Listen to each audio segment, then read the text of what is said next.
Boa noite a todos os irmãos e irmãs, desejando muita paz para todos.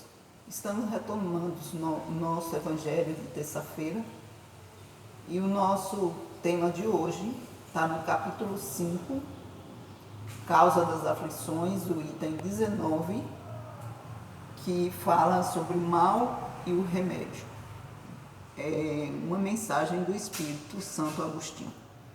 Então vamos observar quais os pontos principais que Santo Agostinho fala sobre esse tema, que é tão importante para o momento que estamos vivenciando. Ele começa alertando para o seguinte ponto: então vossa terra é um lugar de alegria, um paraíso de delícias? Ele nos pergunta. Então a voz do profeta não mais ressoa em vossos ouvidos? Não apregoou que haveria choros e ranger de dentes para aqueles que nascessem nesse vale de dores? Então vejam as duas perguntas que ele faz. Ele nos questiona, né? Será que a terra é paraíso, é o ponto de felicidade? E também se lá na nossa intimidade, aí ele reporta para uma questão muito importante, que somos espíritos. Então onde é que está escrito a lei de Deus, onde é que está escrita a nossa história? Na consciência. E quando nós reencarnamos, não saberíamos que ao reencarnar na Terra iríamos vivenciar dores, aflições. E esse momento de pandemia é um momento para a gente refletir e para se estruturar, para saber que nós já havíamos sido preparados para vivenciarmos esse momento. Então somos capazes de vencer. E mais adiante no texto ele vai dizer qual o caminho que nós devemos seguir para vencermos as dores sem nos deixarmos abater. Continuando na mensagem de Santo Agostinho. Ele diz o seguinte: ó homens, só reconhecereis o poder de vosso Senhor quando ele tiver curado as chagas do vosso corpo e coroado vossos dias com a beatude e alegria? Se reconhecereis seu amor, se ele tiver adornado o vosso corpo com todas as glórias e lhe der o seu brilho e sua brancura, imitai aquele que foi dado como exemplo.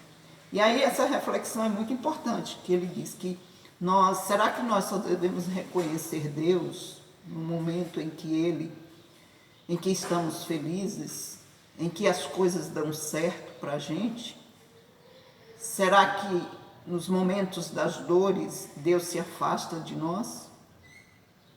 Então ele diz que a gente deve verificar que reconhecer a presença de Deus não está limitado à nossa condição de dor ou à nossa condição de alegria.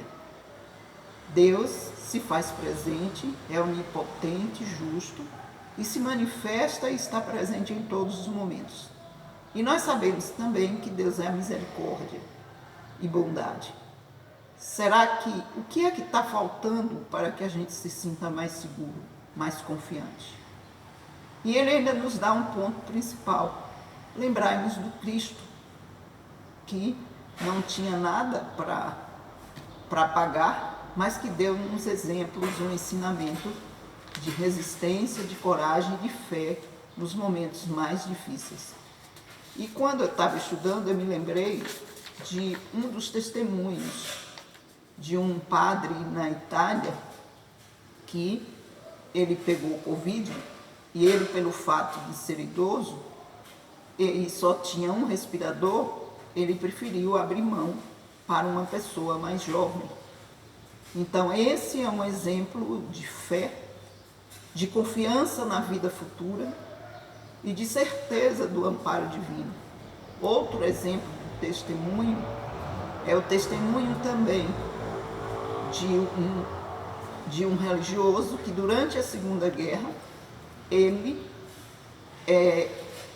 foi libertado do Holocausto, mas existia um jovem que iria no lugar dele e ele preferiu ir para o Holocausto, que ele já era idoso e aquele jovem teria uma família. Então, os testemunhos da fé, às vezes, exigem de nós renúncia do nosso ego. Vamos continuar aqui com o que Santo Agostinho diz. Ele diz o seguinte: mas até quando vossos olhares irão parar nos horizontes marcados pela morte? Quando vossa alma desejará enfim se lançar além dos limites do túmulo? Olhe outra reflexão de Santo Agostinho, a questão da reencarnação. Grande parte dos nossos sofrimentos, nós que somos cristãos e especialmente espíritas, sabendo que a vida verdadeira é a vida espiritual e que estamos na terra de passagem, iremos desencarnar, seja em circunstâncias do vírus ou em outras circunstâncias. Então, isso é lei. Então, a vida material é uma vida temporária. E ele questiona que grande parte da intensidade do nosso sofrimento é essa falta de confiança na imortalidade da alma.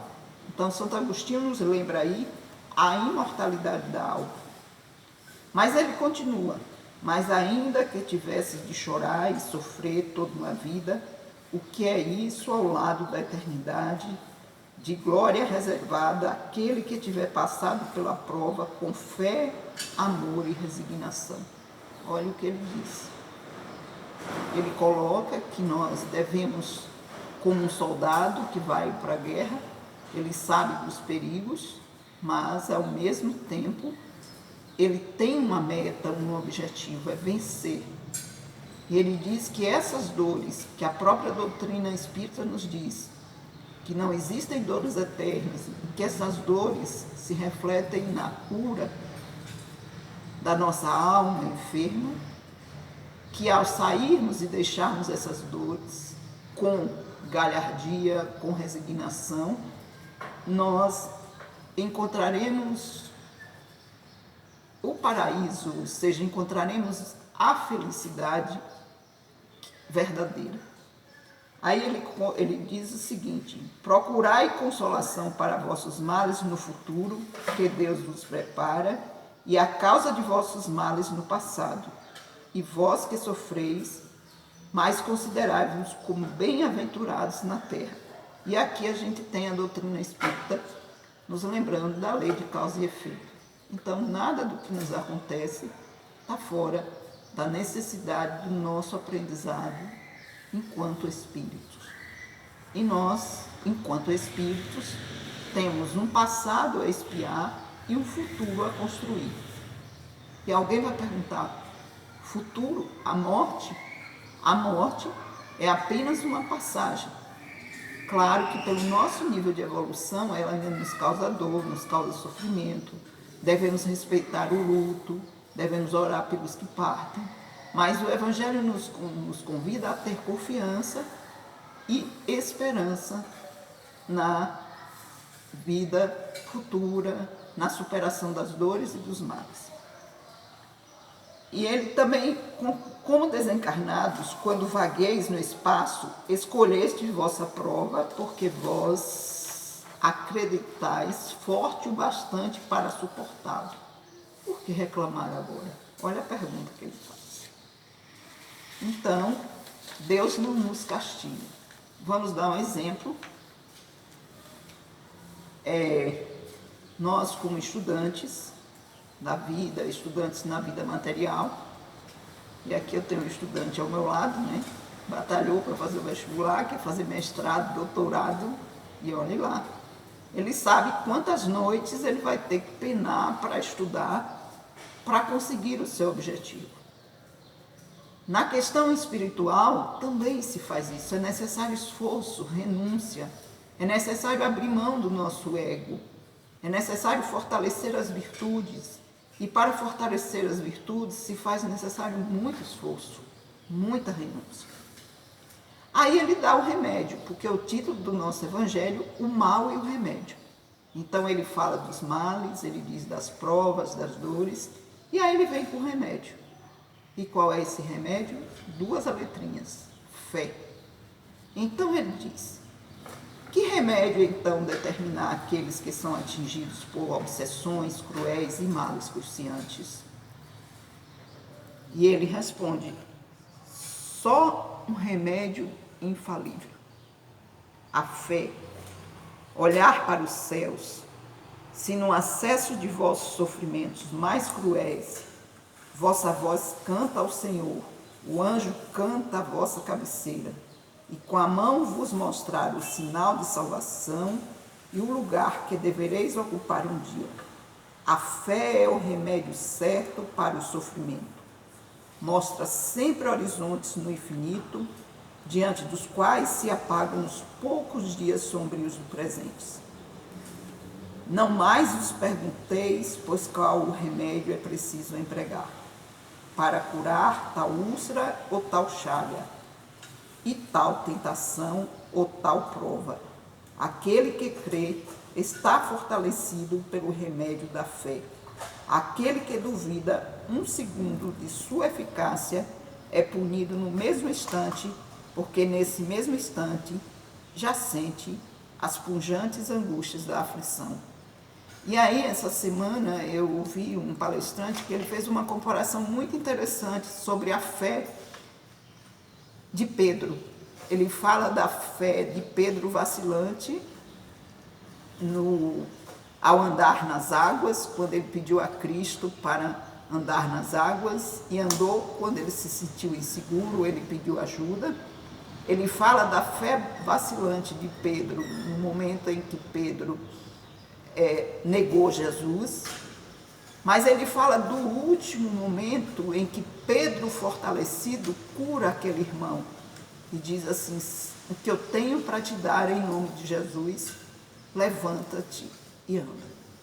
Então vejamos que, e o próprio Cristo diz, se tiveres fé sobre um grão de mostarda, o tamanho de um grão de mostarda, já serás capaz de remover a montanha. Então, nesse momento, irmãos, de dores, de sofrimentos, fica a mensagem: removemos os nossos medos, as nossas inseguranças e fortaleçamos a nossa fé, a confiança em Deus, a certeza de que Cristo está no reino e de como Santo Agostinho disse, e ele conclui aqui na mensagem final: felizes os que sofrem e que choram, porque suas almas se alegrarão. Então essa é a mensagem que fica para todos nós. Oremos pelos que sofrem mais que nós, oremos para que possamos aliviar as nossas dores e que o Cristo nos abençoe hoje e sempre.